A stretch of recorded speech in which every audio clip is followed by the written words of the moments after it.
ஒருவேளை உங்களை யாருக்காவது பிடிக்காது, ரொம்ப இரிட்டேட் பண்றாங்க, டார்ச்சர் பண்றாங்க அப்படின்னா அவங்களுக்கு இந்த எண்ணெயில சமைச்சு கொடுங்க, உங்க பக்கமே திரும்ப மாட்டாங்க. பச்சை சுண்டைக்காயை காம்பெல்லாம் நீக்கிட்டு நல்லா அலசி எடுத்து வச்சுக்கலாம்.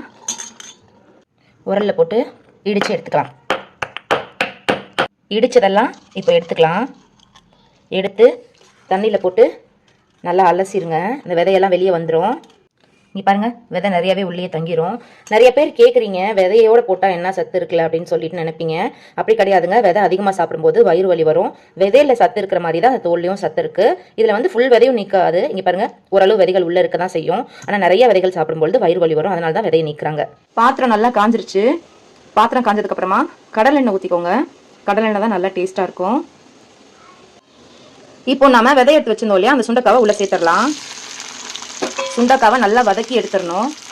இப்போ பாருங்க, சுண்டைக்காய் நல்லா வெந்துருச்சு. இந்த பச்சை மிளகாயை வந்து எண்ணெயில் போட்டு எடுத்தோம்னா வரும் பார்த்தீங்களா, வெள்ளை வெள்ளையா, அது மாதிரி வந்தாலும் இது நல்லா வெந்திருக்குன்னு அர்த்தம்.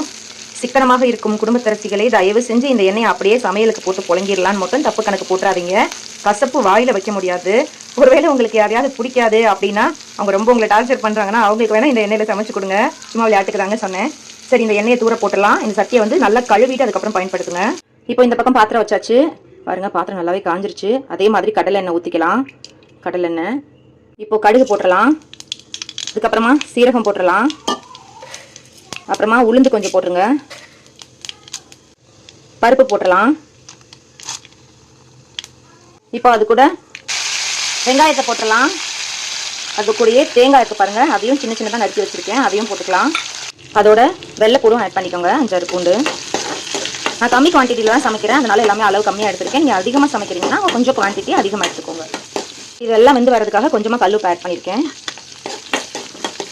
இப்போ ஒரு சின்ன துண்டு அளவு புளி ஆட் பண்ணியிருக்கேன். இப்போ 2 மிளகா ஆட் பண்ணிக்கலாம். மிளகா முன்னாடியே போட்டால் கரிஞ்சிரும், அதனால தான் இப்போ போடுறேன். பாருங்க, நல்லா இந்த மாதிரி ப்ரௌன் கலரில் வெந்து வந்துடணும். ஏன்னா இதை அரைச்சி அப்படியே தான் நம்ம சாப்பிட போகிறோம். அதனால மிளகாவையும் போட்டு நல்லா வதக்கி எடுத்துக்கலாம். இப்போ அதோட இந்த சுண்டைக்காவையும் போட்டுக்கலாம்.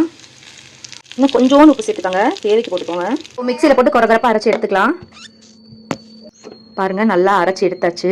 சுண்டைக்காய் குடல் புண்ணு, வாய் புண்ணு, வயிற்று புண்ணு எல்லாத்தையுமே ஆற்றும். இது வந்து குழந்தைங்களுக்கும் தாராளமாக கொடுக்கலாம். இட்லி, தோசை, சப்பாத்தி எதில் வேணாலும் வச்சு சாப்பிட்லாம். அதே மாதிரி சாதத்துலேயும் போட்டு சாப்பிட்டிங்கன்னா செம்மையாக இருக்கும் டேஸ்ட்டு. நான் இந்த சட்னி என் பையன்கிட்ட கொடுத்துட்டேன். அவன் வெறும் வாயிலேயே சாப்பிட்டுட்டு சூப்பராக இருக்குன்னு சொன்னான்.